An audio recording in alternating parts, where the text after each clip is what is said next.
আসসালামু আলাইকুম ওয়া রাহমাতুল্লাহি ওয়া বারাকাতুহু। সম্মানিত ভিউয়ার্স, আমাদের এই ইন্ডিয়া, এই দেশ ভারতবর্ষ স্বাধীন হওয়ার পিছনে কার কার অবদান? আজকে আমরা মুসলমানরা লাঞ্ছিত বঞ্চিত হচ্ছি। আজকে আমাদের জানা দরকার এই ভারতবর্ষ স্বাধীন হওয়ার পিছনে মুসলমানদের অবদান কি ছিল। আমরা ভারতের জনপ্রিয় বক্তার মুখে নয়, আজকে আমরা শুনব বাংলাদেশের জনপ্রিয় আলেম শেখ আব্দুল্লাহ বিন আব্দুর রাজ্জাকের মুখ থেকে আমরা ভারতবর্ষের ইতিহাস, ভারত স্বাধীনের ইতিহাস আমরা জানব।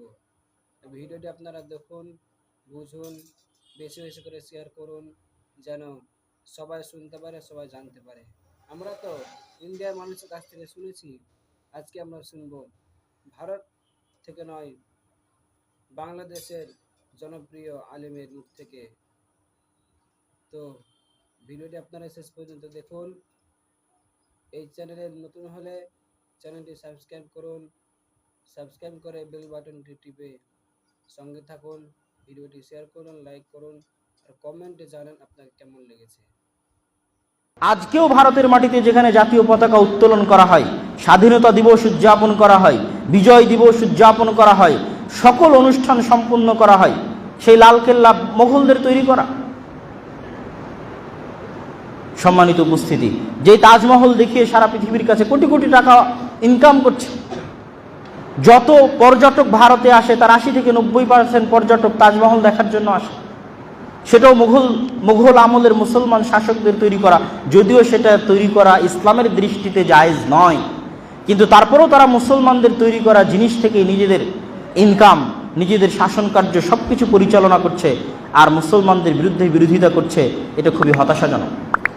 আর একটা সবচেয়ে দুঃখ লাগে, আমি যত দেশ ভ্রমণ করেছি, কোনো দেশের মুসলমানদেরকে সেই দেশকে এত বেশি ভালোবাসে, অথচ ওই দেশের শাসক মুসলমান নয় তারপরেও, অথচ ওই দেশের শাসন ক্ষমতায় মুসলমানেরা নাই তারপরও ওই দেশকে ওই দেশের মুসলমানেরা ভালোবাসে। এই ভালোবাসার দিক থেকে ভারতের মুসলমানদের চাইতে এগিয়ে কেউ নাই।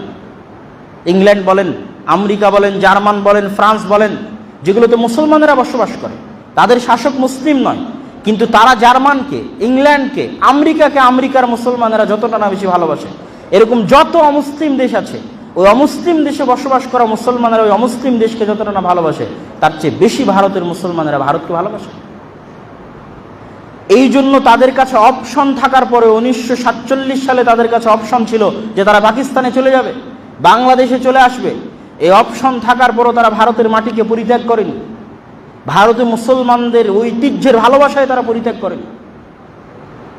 আজকে এই দেশকে যে সমস্ত মুসলমানেরা জান পরাণ দিয়ে ভালোবাসে, সেই মুসলমানদের উপরে অভিযোগ উত্থাপন করা হচ্ছে যে তারা দেশদ্রোহী, তারা দেশকে ভালোবাসে না।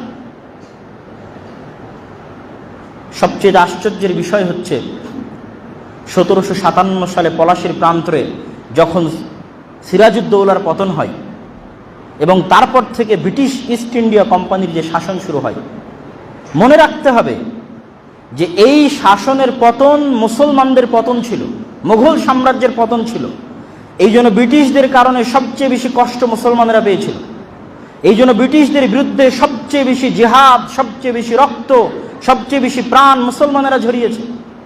এই জন্য যে মুসলমানদের কাছ থেকে ছিনিয়ে নেওয়া হয়েছে শাসন ক্ষমতা। 1857 সালের যেটাকে সিপাহী বিপ্লব বলা হয়, এটা সিপাহী বিপ্লব নয়, বরং সিপাহী বিদ্রোহ নয়, বরং সর্বভারতীয় বিপ্লব।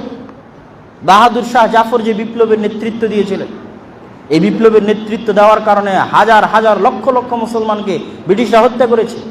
বাহাদুর শাহ জাফরের 2 সন্তানকে জবাই করে তার মাথা বাহাদুর শাহ জাফরের দরবারে পেশ করা হয়েছে। বাহাদুর শাহ জাফরকে আরাকানের রেঙ্গুনে নির্বাসনে পাঠানো হয়েছে, সেখানেই তিনি নিহত হয়েছে। ব্রিটিশদের বিরুদ্ধে সর্বপ্রথম জিহাদের ঘোষণা শাহ ইসমাইল শহীদ সৈয়দ আহমদ ব্রেলভি দিয়েছে।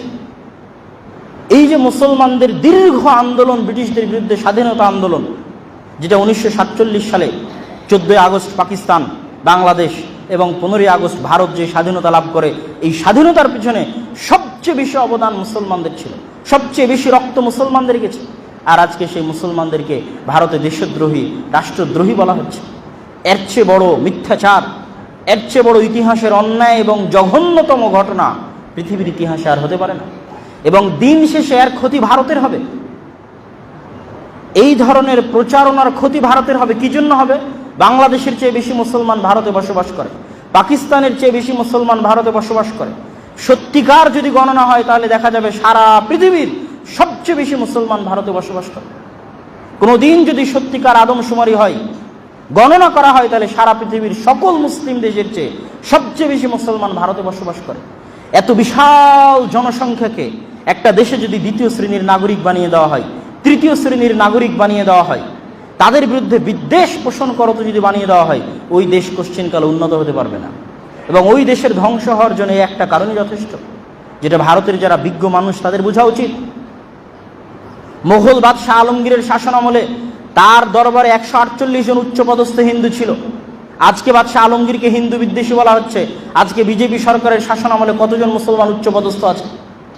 বাদশাহ আলমগীরের শাসন আমলে দুইজন প্রধান সেনাপতি ছিল মুসলমানদের। আজকে ভারতের সেনাবাহিনীতে কতজন আছে মুসলমান? কতজন ডাক্তার মুসলমান আছে? কতজন ইঞ্জিনিয়ার মুসলমান আছে? কতজন সরকারি চাকরিজীবী মুসলমান আছে? তাহলে বাদশাহ আলমগীর, মোগল শাসকরা হিন্দু বিদ্বেষী না আজকের যারা ক্ষমতায় আছে তারা ইসলাম বিদ্বেষী?